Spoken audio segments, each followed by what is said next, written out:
My name is Vreel, and I am, by all reasonable definitions, a coward. I say that not with shame, but with pride. In a galaxy where survival depends on knowing exactly when to run, cowardice is a skill. My species, the Suhkai, has survived 4,000 years by being exceptionally good at running. We ran from the Dorn Wars. We ran from the collapse of Ceta Prime. We ran from anything that looked at us the wrong way at a diplomatic dinner. So when High Commander Koss announced that we would be issuing a formal ultimatum to a minor, third-rate planet called Earth, I did what any sensible Suhkai would do. I packed a bag. Vreel, Koss said, pointing one of his 6 fingers directly in my face. You are the lead observer. You will watch. You will document. You will report. With respect, Commander, I said very carefully, I would prefer not to. He stared at me. I sat back down.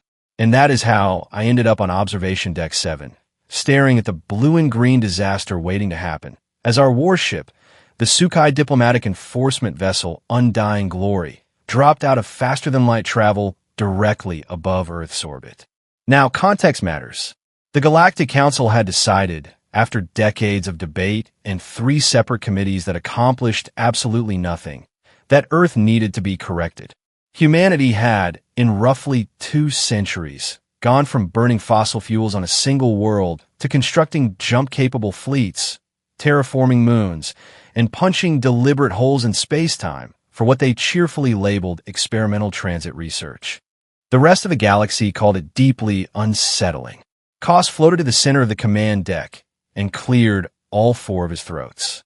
This is High Commander Koss of the Suhkai diplomatic enforcement vessel, Undying Glory. He broadcast across every known human frequency simultaneously. By order of the Galactic Council, you are hereby commanded to cease all expansion beyond the Keller boundary, surrender your transit drive schematics, reduce your military infrastructure by 60%, and formally acknowledge submission to Council authority. You have 48 hours to comply. Non-compliance will be interpreted as an act of aggression. Silence followed. Not static. Not interference, just silence, the kind that presses against your ears. I held my breath. The junior analyst beside me did the same. Even the ship's environmental systems seemed quieter. Then the human channel activated. What came through was not fear, not outrage, not desperate negotiation. It was laughter, deep, unrestrained, genuine laughter. The kind you make when someone tells you the single funniest thing you have heard all year. Then a voice followed. Calm. Female. Controlled. This is Admiral Dara Vex, Earth Unified Command. We received your message, Commander. All of it. A pause. The wrong kind of pause. We are choosing not to comply. Koss blinked. All 4 eyes, slightly out of sync. The biological signature of real shock. Did she, Tuum whispered, just say no? She said no. I replied. To 47 species. To 47 species. Tuum slowly sat down on the floor. Koss recovered faster than I expected. His voice shifted into his lower register, the one he used before something unpleasant happened. Admiral Vex, I suggest you reconsider. The Undying Glory alone carries enough firepower to reduce a continent to ash. Good for her, Dara Vex replied. Good. For her. I resumed packing my bag onto the console. Quietly, professionally. You should know, she continued. And now her voice was not louder, but heavier, like a carried history. That 14 minutes ago, we detected your exit from jump space. 14 minutes is a long time, Commander. We used it. Koss frowned. Used it for what? Another pause. Then every long-range scanner aboard the Undying Glory activated simultaneously. Alarms did not scream. They didn't need to. Tuum made a small, broken sound. I already had my bag in my hands. Because surrounding us, in perfect geometric formation, silent as vacuum, were 43 human warships. They had not been there 60 seconds ago. They had simply arrived, all at once, from every direction, and every single one of them was pointed directly at us. Nobody moved on the command deck of the Undying Glory. Not Koss, not Tuum, not the 16 other crew members who, approximately 40 seconds ago, had been feeling extremely confident about their afternoon. As for me, I had stopped breathing entirely. I find terrifying situations are easier to process when the body is not wasting energy on basic survival. The scanner screamed. 43 human warships, each larger than ours, each positioned with mathematical precision. It did not look like a military formation. It looked like calculation. Very angry calculation. The kind that ends wars before they begin.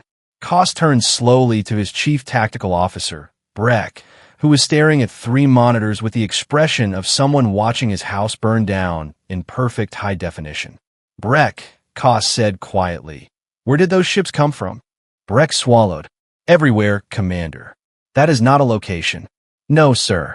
It is not. The open channel crackled. Admiral Dara Vex returned. She had not raised her voice once. That, more than the fleet, unsettled me. Loud threats can be dismissed. Quiet ones move in and unpack. Those 14 minutes I mentioned, she said evenly, we spent 8 positioning our ships. The remaining 6 we used to decide what to have for lunch.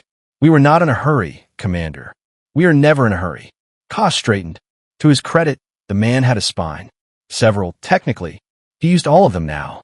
This display changes nothing, he replied. The Galactic Council will not tolerate defiance from a species barely 2 centuries beyond its cradle. A brief silence. Then, you call it defiance, Dara Vex said. We call it Tuesday. Tuum made that sound again. I sat down beside him. The largest human vessel ahead of us began to move forward.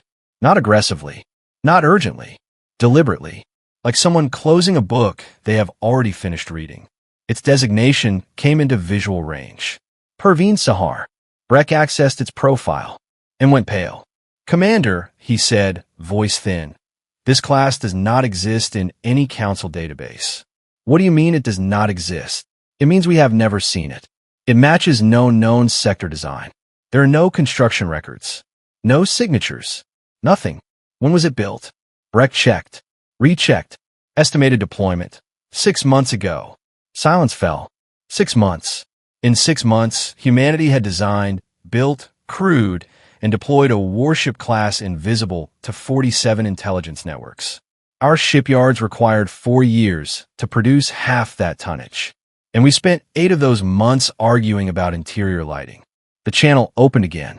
This time, not Dara Vex. A different voice. Older. Slower. Certain. Commander Koss, the voice said, I am Director Fenn Okafor of the Earth Strategic Council. I will be brief.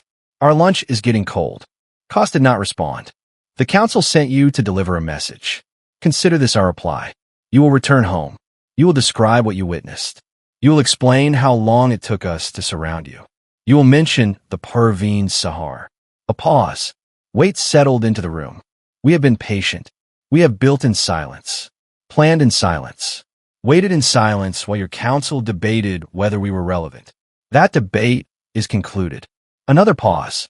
We are not requesting membership, recognition, or permission. We are informing you, as a courtesy, that we are here. We have always been here. The next vessel your council sends into our space will not receive a conversation first. A final beat. It will receive a receipt. The channel closed.